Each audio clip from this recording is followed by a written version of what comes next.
네, 안녕하십니까. 개혁책방입니다. 오늘은 질문하는 성도 대답하는 신학자 제5장 구원이 궁금해요. 그 가운데서도 네 번째와 다섯 번째 챕터, 신자는 의인인가요, 죄인인가요? 거룩한 삶을 산다는 것은 무엇인가요? 에 관한 질문과 답을 함께 살펴보도록 하겠습니다. 신학이 있는 답변, 제5장 네 번째 챕터입니다. 신자는 의인인가요, 죄인인가요? 제3장 인간이 궁금해요 부분에서 살펴보았던 것처럼 아담의 후손인 모든 사람은 다 원죄의 영향력 아래 있습니다. 즉 의인은 없으되 하나도 없습니다. 모두 다 죄인입니다. 이것이 바로 로마서 3장이 우리에게 알려주고 있는 진리입니다. 하지만 안타깝게도 죄인은 하나님 나라에 들어갈 수 없다라는 것을 기억하십시오. 무한하게 거룩하신 하나님께서 죄인과는 1분 1초도 함께 하실 수 없기 때문입니다.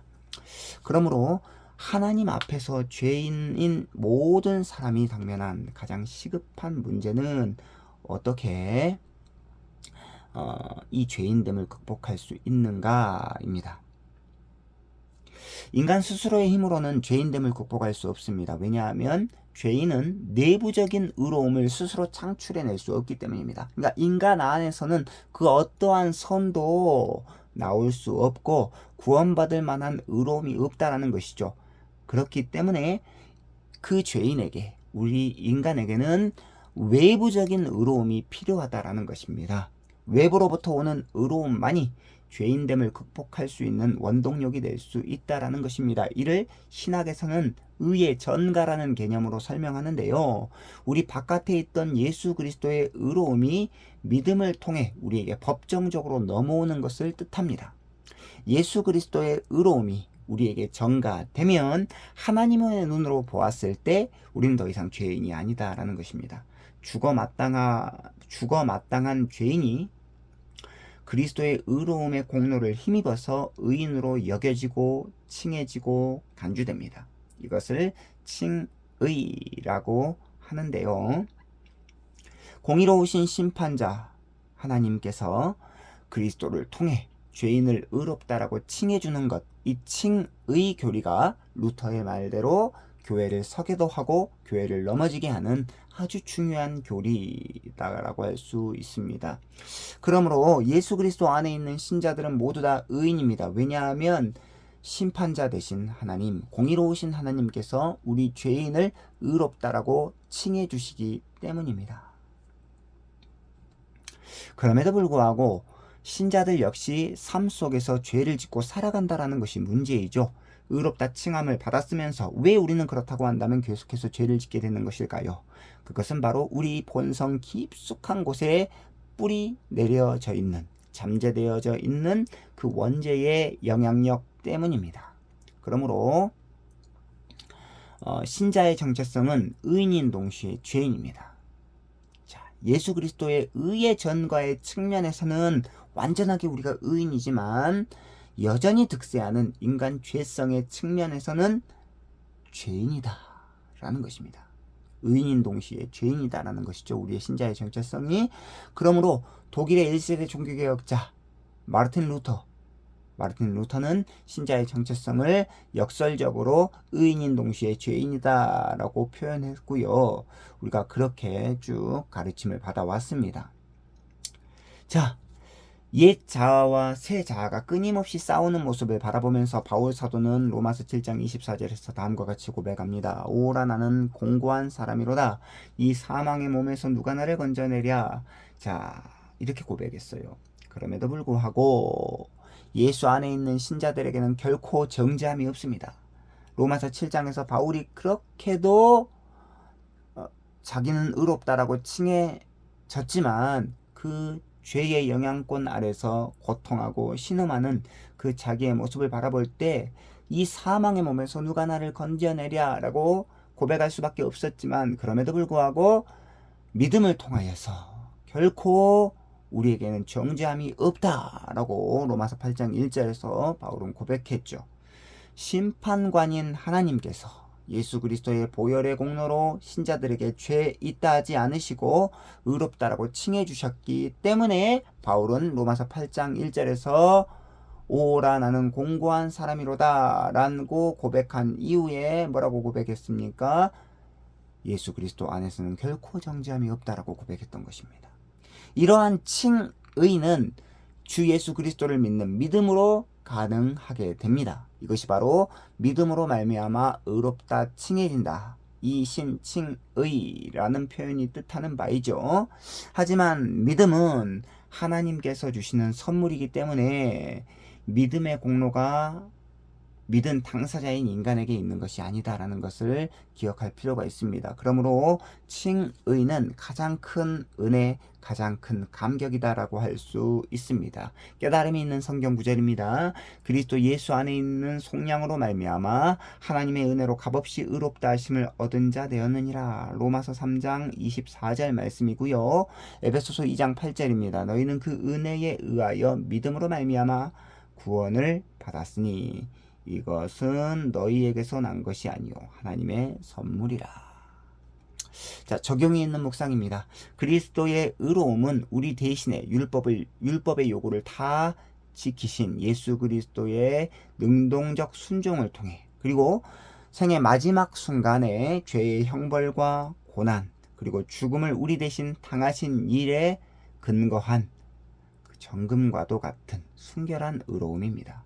그러니까 이 예수 그리스도의 능동적 순종과 수동적 순종에 근거한 순결한 예수 그리스도의 의로움이 우리에게 전가되었기 때문에 우리는 하나님 앞에서 의인으로 칭함을 받을 수 있게 되었다라는 것입니다. 그러므로 신자들은 예수를 잘 믿어야 합니다. 예수의 존재, 예수의 사역에 대해서 정확하게 이해하고 그 사역을 잘 믿을 때에 우리가 의롭다라고 칭해질 수 있기 때문이죠. 사실 예수 그리스도를 잘 믿는 모든 것이 정말로 우리에게 중요하다라고 할 수 있습니다. 자, 5번째 챕터입니다. 거룩한 삶을 산다는 것은 무엇인가요? 신학이 있는 답변입니다.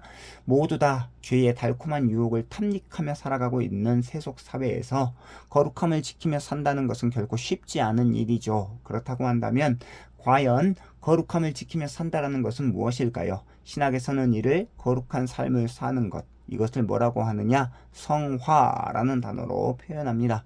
성화란 예수 그리스도를 닮아가며 거룩하게 되어가는 것을 뜻합니다. 중요합니다. 다시 한 번 더, 성화란 예수 그리스도를 닮아가며 거룩하게 되어가는 것을 뜻합니다.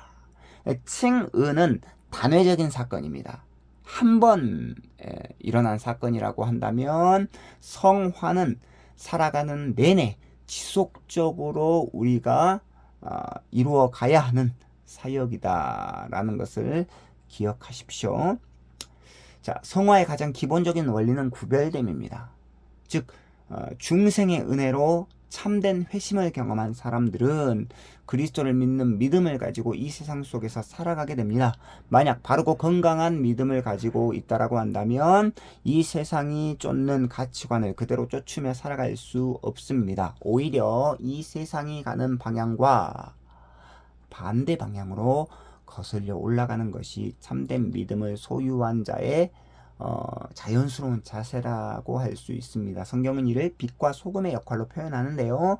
세속 사회는 영적으로 어둡고 썩어 있기 때문에 신자들은 그 어둠 속에 들어가 어둠을 밝히는 빛의 역할을 감당하며 동시에 썩어 있는 곳으로 들어가서 소금을 뿌려 썩어 있는 살을 정화하고 새로운 살이 돋아나게 만드는 역할을 감당해야 합니다. 이는 세상의 가치관과 무분별하게 섞이지 않고 참된 믿음으로 세상의 가치관과 구별되는 삶을 살아가는 것을 의미하는데요. 혹자는 인간이 주체적으로 성화를 한 땀 한 땀 해나간다라고 생각할 수 있습니다. 하지만 그것은 큰 착각입니다. 자, 칭의도 하나님의 사역이고 성화도 하나님의 사역임을 우리는 기억해야 합니다. 물론 인간이 의지를 품어서 거룩한 삶을 살기 위해 노력하는 것, 이것이 바로 성화의 기본 개념이겠지만 성화의 시작점은 분명히 인간이 아니라 하나님이다라는 것을 기억할 필요가 있습니다.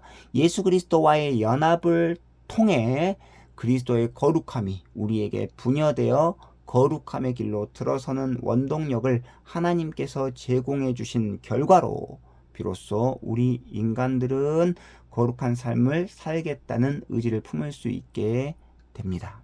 그러므로 성화의 시작점은 하나님입니다. 이게 중요합니다. 성화의 시작점은 하나님이죠.